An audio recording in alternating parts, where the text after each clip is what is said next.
Hello and welcome to Wrestling in Mom's Basement. This is going to be the retro review for Judgment Day 2008. I, of course, am Patrick Young. This guy to my right is my co-host, Joe Venuto. Judgment 2008 took place on May 18th, 2008 from the Quest Center, Omaha, Nebraska.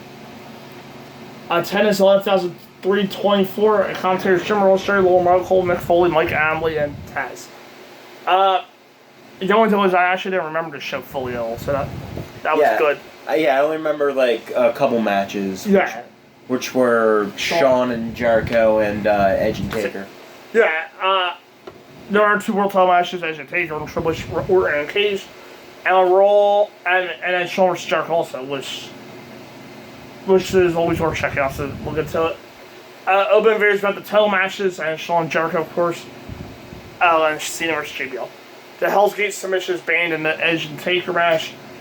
And first, John Cena vs. John Bradshaw Layfield. This is what I will pick for an opener. Yeah, it's a very odd choice for an opener. But we'll get a reaction, I guess. JBL claims that Cena cost him until Backlash. So here you go. Very slow starts. The new guy seems like he wants to do much at all. Bradshaw grabs a headlock, but Cena goes straight for STFs and JBL Beals. Back in, Cena gets set shoulder first in the post. JBL works on the arm and adds an upright for cover. Off to a modified T-lock as this is self-resembling submission match for some reason.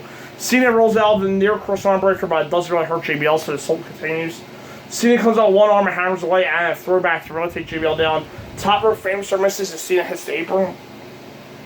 JBL manages to grab a suplex solid move to drop Cena over top and then out to the floor. This is kind of a painfully boring match at this point for me, so. Yeah. We're nearly 8 minutes into it, and they've been moving so freaking slow the entire time. Ultimate bear held by Bradshaw, but Cena turns it to the side, so it's almost a German suplex position. Ultimate biceps over arm bars. I'm really confused here. I mean, it's John Cena and they're doing a submission or an old school style match. Why in the world did they think that was a good idea? Ultimate full Nelson, which Cena can't quite break. Probably because it's one of the few matches JBL could do. After we waste some time with that, here comes Cena and breaks the hold but can't have few. Back to the biceps, there's a case of fans started to get into this. I'm legitimately surprised by how this match was going. Not that it's a good thing here, as it definitely prefers your usual Cena matches. Cena breaks the hold, walks in that big boot, buzz back to back as JBL drops some elbows. Clothesline, but puts Cena down for no cover, not the clothesline at all. And JBL picks up a round move with Cena reverses it all, clothesline attempt into the FU for the pin. Out of absolutely nowhere. Yeah, this is a very oddly structured match for specifically the opener of a pay-per-view. Yeah. And JBL and Cena match. Mm-hmm. It's definitely odd placement. The match after this probably could have fit better in the opening spot. Yeah. And they just sort of worked an old school match, which is, I don't think in Cena's wheelhouse, but it's probably one of the few matches JBL could do, I think. Yeah, I thought this was the worst match on the show. Yeah. And I think this has been one of the worst Cena matches I've seen on pay-per-view after he made it big. And I had no idea what they were doing here. It was closer to a submission match you would see on the likes of Bob Backlund back in the 70s and early 80s. Right into glorified brawlers. Not much here at all. I was really disappointed with them in it. I gave it a D. D. King William Regal, the Jim Roll isn't happy. The Dirt Sheet makes fun of King and Punk, who are challenging Miz and Morrison for oldest SmackDown for SmackDown title. So despite both of them being ECW guys and the ECW commentators calling this. Yeah. So, and those are gems at the time too. The Dirt Sheet videos with Miz and Morrison. Mm-hmm. If you haven't seen those, you can go check it out if you're a fan around that time and didn't look at it before. I'll link a playlist in the description down below. You will? Yeah, because there's a playlist on YouTube. Oh, okay. Not all of them, but most of them. Okay. If I remember right, there was zero story to this match. I'll watch all 3 shows go into the build-up. There wasn't much story to the match. Yeah. Morrison has had his same music entrance that he had for like 2 years at this point. I don't know, it was 1 year. My fault. Forget. For some reason I was watching. I thought it was 2009 when we did the last one. And it's actually shocking to look at Miz and know. And this is weird. It's also one of the only weeks that I have to remind him of what show it was. Yeah, that's true. Yeah. it's so shocking to look at Miz and know what came from him. So, compared to here. In his chick magnet shirt. Yeah. That I think I've seen almost the same shirt from Walmart. Right, yeah. Morrison became ECW, which is about to extend the build. Punk will go to Raw in the draft in just under a month. He's just somebody back at the moment also. Oh, and King's he's still champion. There was a talent exchange or whatever we're going with SmackDown ECW, where you could be on both shows if you're wondering how this is possible. There's actually just big match intro treatment first, some apparent reason. But that was odd. Punk and Miz starts off and we're seduced to his mid cars. Ultimate King, who is by far one of the biggest star match at this point. King beats Marcel Levis, but King do the same Miz, which sounds weird when you said it out loud. Punk comes up with a slingshot knee, dropped to Marcel for 2. Tarantula version of the Icon device, which is where Austin goes on. Back up the King who massacres Miz a bit more, including the clothesline. For no cover, Morrison goes all angry and King handling with everything he can to slow the bold guy down.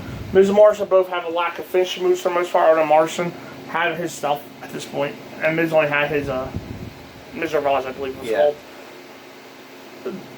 And lucky for them is all the Punk who beats on Morrison as is his custom. Down goes Miz and a snap power slam gets to Morrison. Springboard clothesline gets to Morrison, who's looking awesome with these kickouts. Miz tries to grab Morrison's leg, slow things down a lot as shows on forward as that first. That distraction lets the Moonlight Drive, Neckbreaker, and Punk mostly clean. Yeah, I thought the match was okay, I'll say.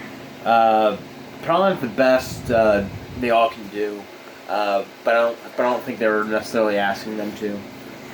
Still, I probably would have switched this same match with the first one. Yeah. Just to have a more exciting opener. Not a big match at all, but it probably should have been a TV main event more than anything else. You can certainly see Miz and Morrison, though, grow up here, as they match to stay away from the pins, which was the right thing to do.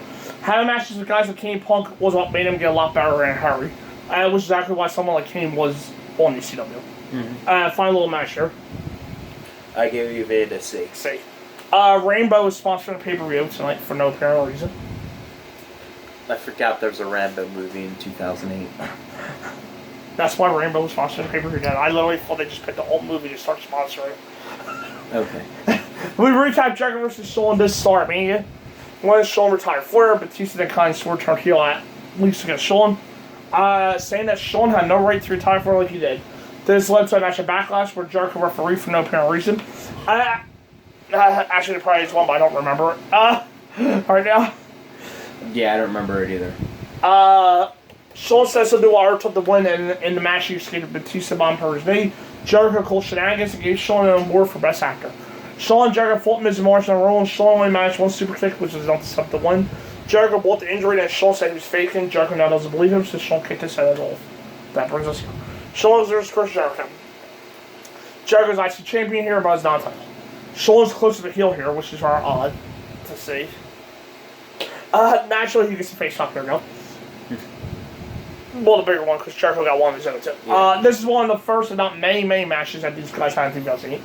Jericho goes into her knee, but as he still does by Shawn saying it was fake.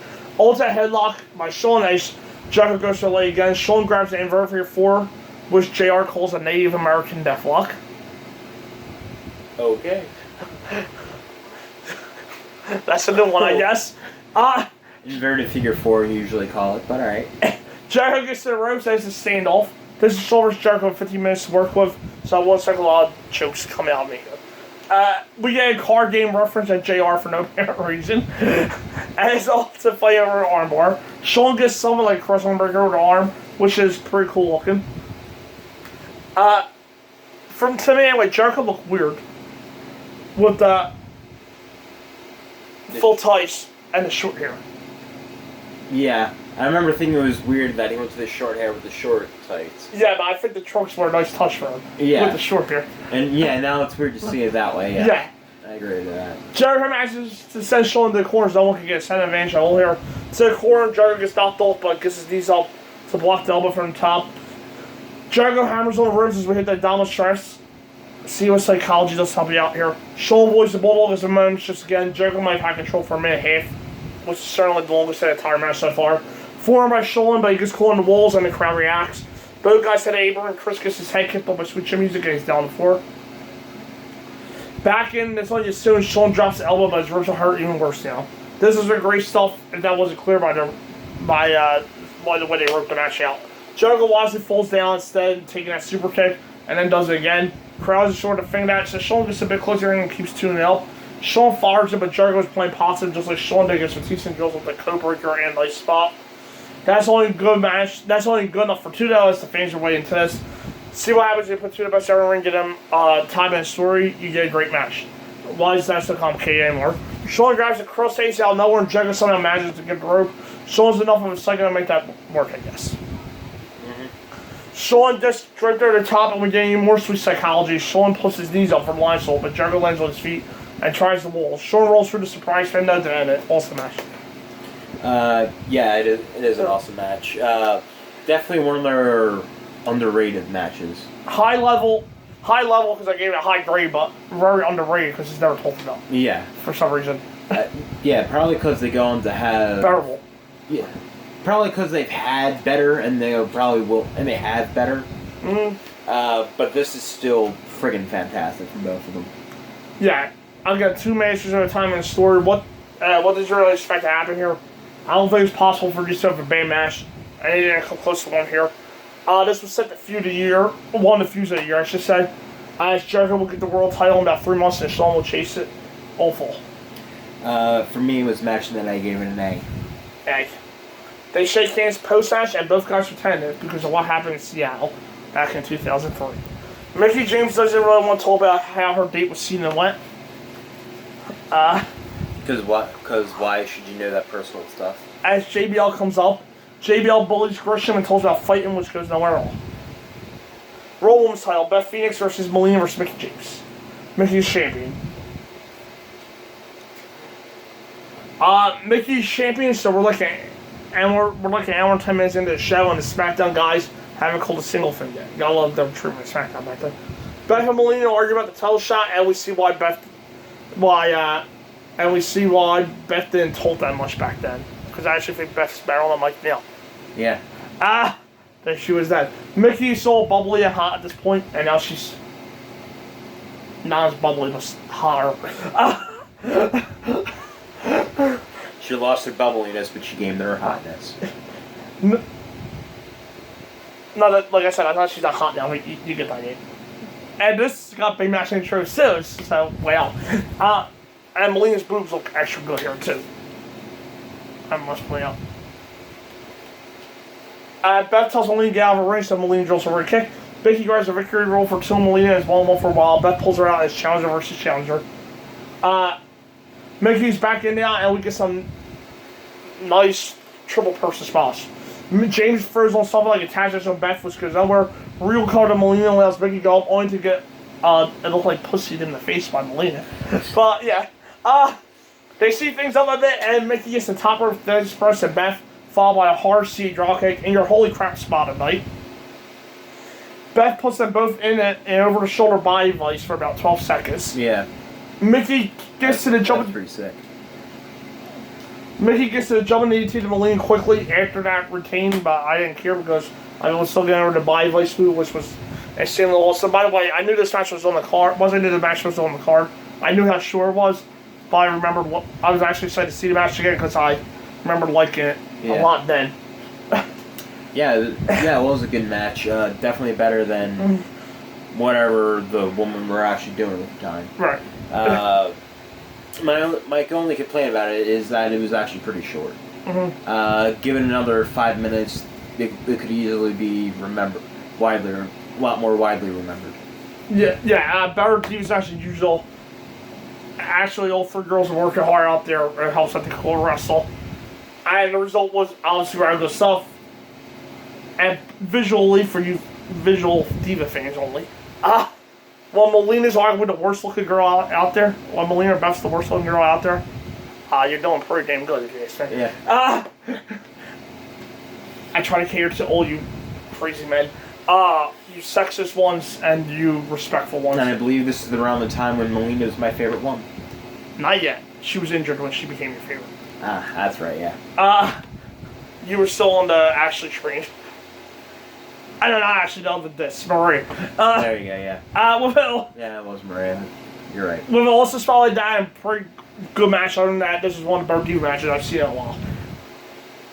I gave it a C. C+. Batista tells Shawn that if he's faking it, he'll hurt him.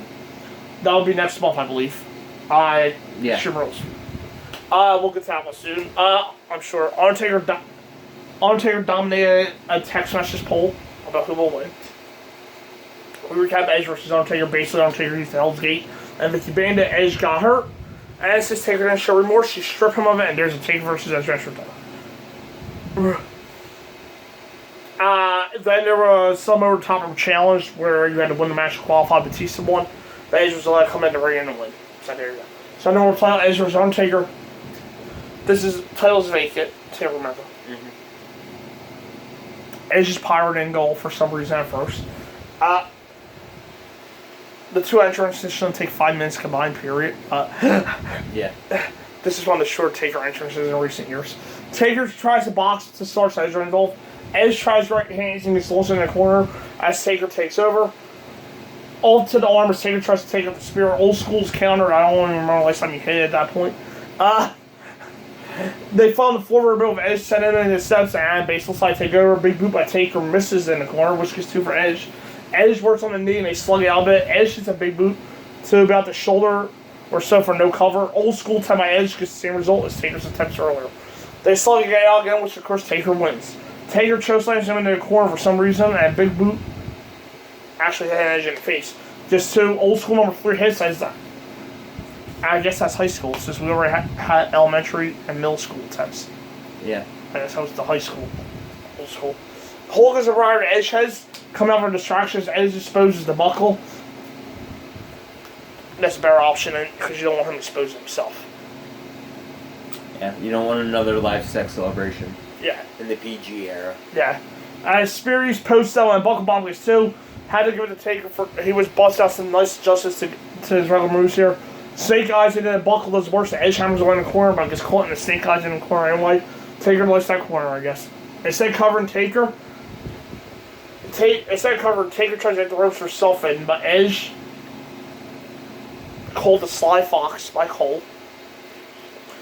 Hits a weaker spear from 2. They slug it out again with the Canadian actually winning for a bit until he walks in and chokes it for a right on 2 out to the floor again. And we go into the crowd, they slug out, and on the floor line, Taker boosts the count in to win the world, but he didn't win. As Vicky says, excuse me a lot.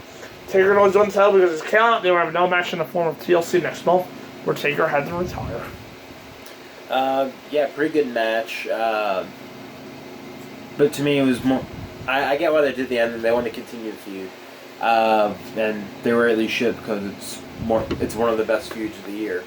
But it still affects the match though. So for me, it could have been better, but I get why. A good match here room by a weekend, and nowhere near as good as the Mania match, but it was still pretty solid stuff all around. They work very well together, but I told in your folds you want something better than a lame count out. Ending especially with something close to a Dusty finish. That takes Vicky like 2 minutes to end. Now it's a good match until the end now. B. Taker has a tombstone to Edge post-match because he can at least tell him. Orton says he'll win, but says it very slowly. This was all part of never ending feud, except Orton seen his never ending feud. Here's MVP for no apparent reason. He's upset because he's not on the card tonight, so anyone that wants to fight him can come down right now. Matt Hardy's music comes on, but he's just the US champion who will be in Backlash, so he's not the right choice, I guess. They said, is this guy facing Jeff Hardy versus the MVP? Far bigger pop for Jeff than Matt at this point. I think Jeff actually just recently returned from suspension. Suspension, At that point, yeah. Foley isn't sure who to cheer for because MVP is SmackDown. Jeff is Raw, but he doesn't want to cheer for a jerk. Jeff says that the 4 Royals we hear about his house burned down was legit. Back in the ring, MVP takes it to Matt. Jeff tries to slingshot dropkick to the floor, but just slammed to the floor instead. Back in, we hit the armbar against Jeff. As Jeff was in pain, hammer lock, slam was so Jeff fires back but tries to move out of the corner. Only for the arm to go out and give MP the advantage all over again. Drive-by boot to the head arm. Jeff's into the forest. This has been almost all MP at this point. Jeff goes full first into the barricade. Wish gets 2 back in the ring. MP's challenge his inner Arn Anderson while his arm work. Playmaker can't hit. Jeff gets a shot in with the left arm, so both guys are down. Slingshot. Drop in the corner hits for Jeff, but he can't hit the Swanton, so Whisper and win out nowhere, just a pin. Yeah, pretty good match for. It's pretty much a free match if you weren't expecting this. So it was a good match. Yeah, this was a bonus match. It wasn't half-based, so I really can't complain that much at all. Jeff will be world champion by the end of the year, so this was really just a quick stop for him. Anyway, fine for what it was. Both guys having a decent enough match. For a bonus match, that was just there filling time. I ended up giving it a C. C+. Cersei Stallone told us about directing Rainbow. That's good. The cage is lowered. We go to the recap, which is introduced by JR, who sounded thrilled. Triple H won an elimination after Backlash to win the title. And this is the rematch. Somehow this will go on for like a year with them in the main event of Mania 25. World title, Randy Orton, Triple H. And Cage is previously mentioned. Again, the entrances take combined like 5 minutes. This also just made match intros. It doesn't really have the same ring to it though. After the Divas got the stream at this time. Yeah. No offense to Mickey Molina and Beth. Orton goes for a door almost immediately, but of course it doesn't work. Somehow matches slam door in the game's head, take over an early going. Base stars both guys hammer each other when nothing happened. That break by Triple H gets sued, as do a bunch of right hands. He was set in the cage that Orton gets all googly eyed into the cage again, and Orton kicks away rather hard. This was from the side though, as it won't put Triple H out for muscle man, which is a kick to the jaw. Elevated DT is so. Also, a quick chin lock before Orton has power set for 2. This is Orton's usual slow pace match at this time. The fans on RKO, despite Orton allegedly being all evil and crazy and all that jazz.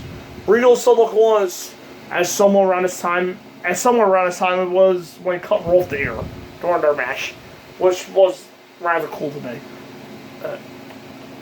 Andrew, you want to get right? Yeah. Orton signs away to vary up his offense by knee drop misses. Ultimate knee gets Triple H now. 3-4 goes for a good while and Orton makes ropes.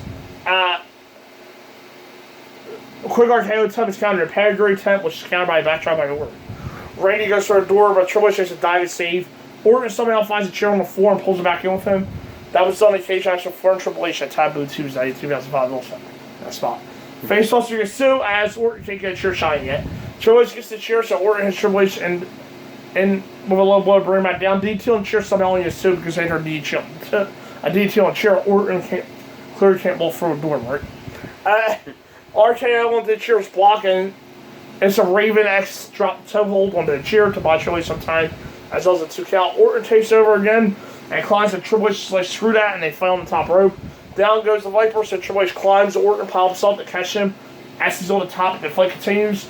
Orton knocks him down and tries to climb over, but Triple H is like, dude, I've only held the title for 3 weeks over my dead body, and pulls him back in.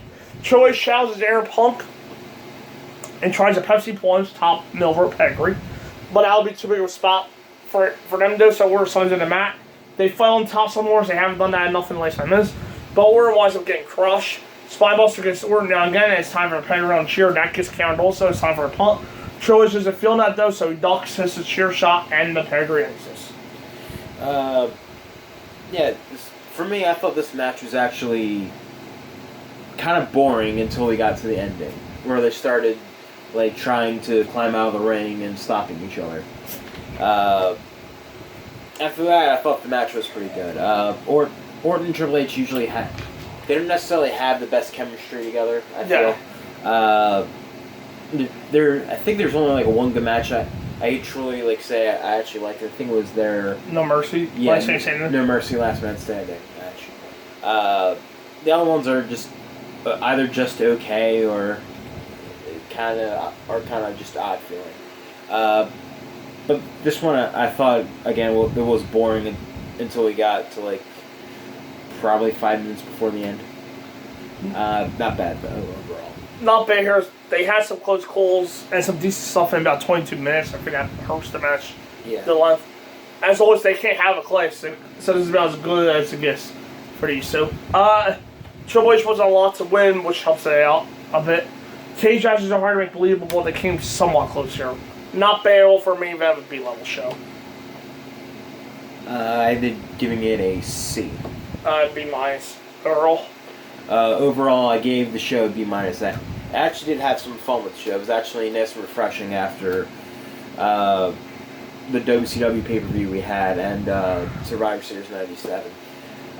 So getting off of that, it's actually nice and refreshing to have a kind of entertaining show. Jericho and AJ.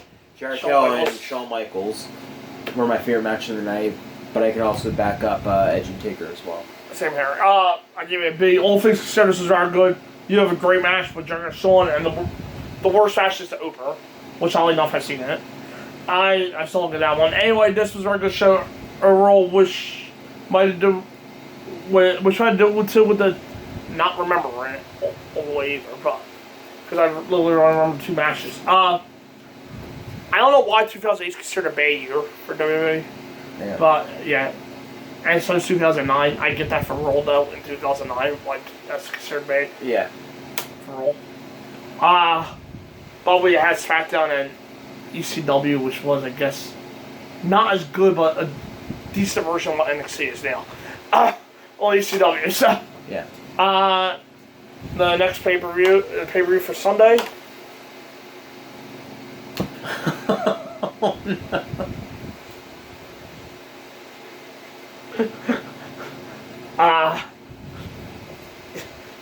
Yeah. We're gonna have PTSD after this one. And on the same day as Evolution. We get to review this and then watch Evolution. Yeah. No, Evolution's not going to be this bad. No. WrestleMania 2. Yeah. I'll get the match card up in 1 minute. The more he does this, the more I'm dreading it now. What? Well, it's it's my turn to pick. You picked this space show. Okay. What the world is coming to. That's fake. Oh wait, no, that's part 2. Oh, they have this broken down by arenas. Aren't we lucky? Wait, part 2 and 3. Oh, here's part 1. Part 1. This is the Uniondale, New York. Oh, how funny! The same day as Evolution in the same arena. Yep. Well, the arena that closed but reopened. You get the point. Yeah. With Vince McMahon and Susan St. James, which is probably the best commentary combo. We have that's a great ring. Paul Orndorff versus Magnificent Morocco. Randy Savage versus George Steele for the Intercontinental. Jake Roberts versus George Wells. And a boxing match between Mr. T and Rod Piper.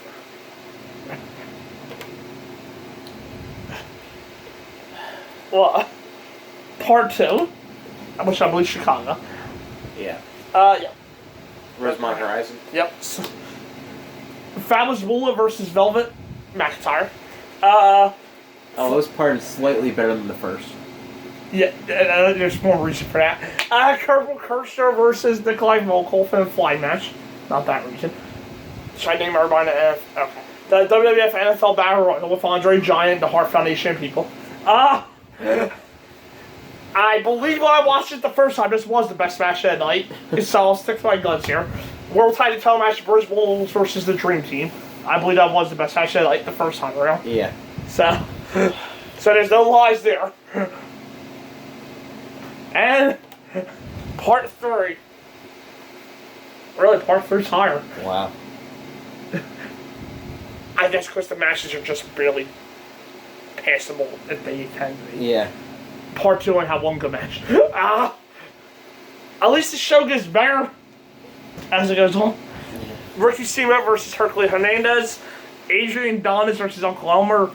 The Funk Brothers versus the Junkyard Dog and Tio Santana. And the main event, WWF World Heavyweight Title Cage match, Hulk Hogan versus King Kong Bundy. I hope you people are happy. What better way to spend a Saturday night? I can think of millions of ways. There's not too many better pay-per-views that we have reviewed. The one we just did. That I'd love to review. Maybe the 2 we just did last week. Oh, I'm sure of that. So, that's our pay-per-view. That'll be on this upcoming Sunday. So, see you then. See you then. Oh, why are you crying?